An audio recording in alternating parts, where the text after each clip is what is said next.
Yo guys, kembali lagi sama gua. Gua harap kalian belum bosen ya buat dengerin penjelasan gua terkait materi software engineering. Part kali ini masih sama, tentang software engineering juga, dan mungkin nih part kali ini lebih menarik untuk dibahas ya, karena terkait manajemen dari software engineering. Lebih tepatnya software project management.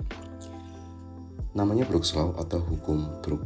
Jadi Brooks Law ini memberikan beberapa poin ya, beberapa pemikiran yang unik ya, yang beda untuk kalian pahami terkait software engineering itu. Nah, mungkin sampai tahap ini kalian udah paham lah ya kalau software engineering itu hal yang kompleks, hal yang susah untuk dilakukan. Itu kenapa biayanya relatif mahal.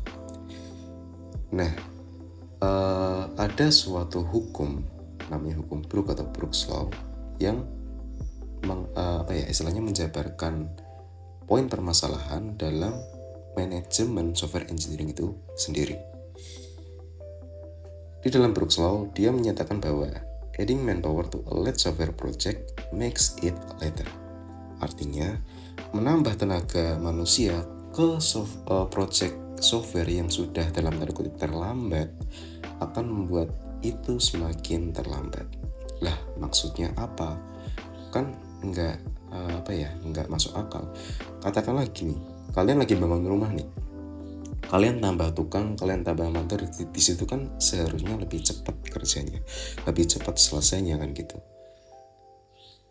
Jadi hal ini itu nggak bisa disamaratakan dengan kalian membangun sebuah software, karena software itu lebih kompleks.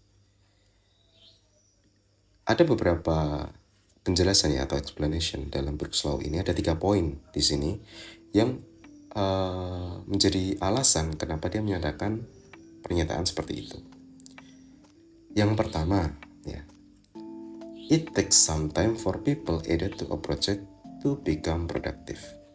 Membutuhkan waktu untuk setiap orang yang ditambahkan ke dalam project software untuk dia menjadi produktif. Maksudnya apa?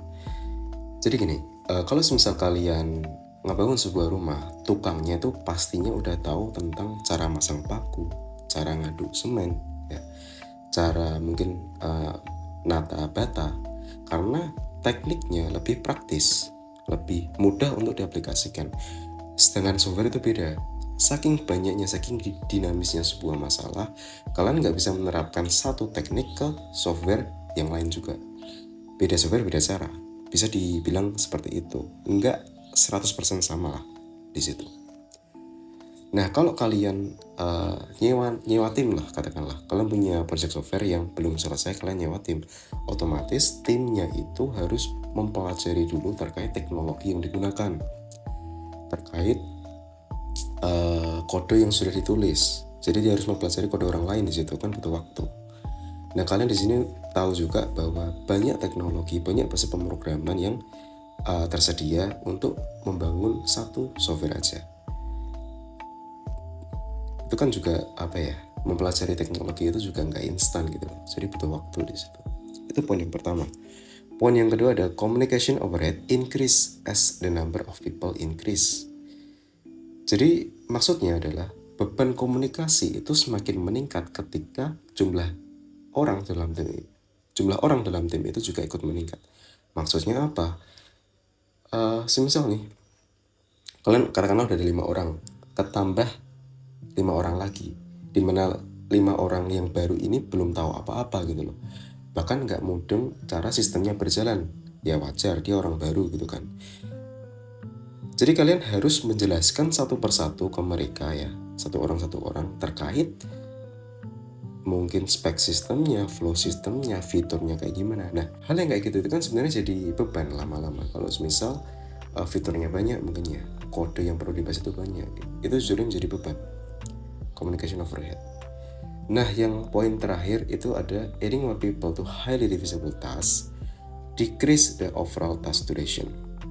Maksudnya apa? Nah, di sini ada analoginya nih. Contoh, kalian itu punya tim yang disuruh untuk membersihkan ruangan dalam hotel. Semisal seharusnya ruangan itu tadinya dikerjakan satu ruang satu orang, ya kan? Sekarang satu ruang 3 orang. Kan apa ya? Yang tadinya semisal 60 menit cuma satu orang, sekarang 60 menit dibagi 3 orang, per orangnya 20 menit katakanlah kayak gitu. Jadi 20 menit kan lebih sedikit ketimbang 1 jam, 60 menit. Jadi kualitas durasinya ya, lama durasinya itu lebih sedikit ketimbang yang sebelumnya. Decrease the overall task duration. Menambahkan, jadi arti yang di poin ketiga itu menambahkan orang ke suatu tugas yang dibagi secara banyak itu mengurangi durasi tugas secara keseluruhan, artinya kayak gitu. Nah, ini 3 poin yang perlu kalian perhatikan ketika kalian mengembangkan sebuah software project. Mungkin di masa depan kalian jadi software engineer, jadi manajernya mungkin ya, leadnya mungkin, atau bahkan jadi CEO, siapa tahu. Nah, kalian harus consider ketiga poin dalam Brooks Law ini. Ya, walaupun Brooks Law ini itu merupakan outrageous oversimplification atau sesuatu yang benar-benar disimplifikasikan, tapi dia juga punya general rule gitu loh. Jadi ketika penjelasan di sini tuh masuk akal memang. Ada paradoks di sini di software engineering project. Nah, kalian harus pintar-pintar memanajemen itu. Nah, selain penjelasannya di sini juga ada exception atau pengecualian. Jadi kalau kalian mengembangkan software yang memang itu dari awal, kalian nggak harus menerapkan Brooks Law ini, karena Brooks Law hanya diaplikasikan untuk software yang memang sudah terlambat atau memang sudah ada, kalian ngelanjutin kayak gitu. Nah, baru kalian harus consider terkait Brooks Law-nya. Nah, mungkin solusi yang lain adalah kuantitas, kualitas, dan juga tugas seseorang dalam project itu harus dipertanggungjawabkan, harus dikonsider lagi. Kapasitasnya pas atau enggak nih? Nih orang bisa komitmen atau enggak? Emang mumpuni atau enggak kayak gitu. Nah, itu mungkin penjelasan singkat dari gue terkait Brooks Law. Nah, kalau misal kalian mau baca lebih lanjut, di sini disarankan sebuah buku dari Fred Brooks ya. Namanya The Mythical Man Month. Ini buku tahun 1975. Udah lama ya sebenarnya, dan sebenarnya teknologinya pun udah nggak relevan untuk digunakan sekarang. Tapi di balik itu pasti ada beberapa poin atau penjelasan yang worth untuk dipelajari. Nah, bahkan buku ini juga dijuluki sebagai The Bible of Software Engineering. Ngeri nggak tuh? Ya, mungkin gini aja penjelasan dari gue terkait Brooks Law. See you next time. Bye-bye.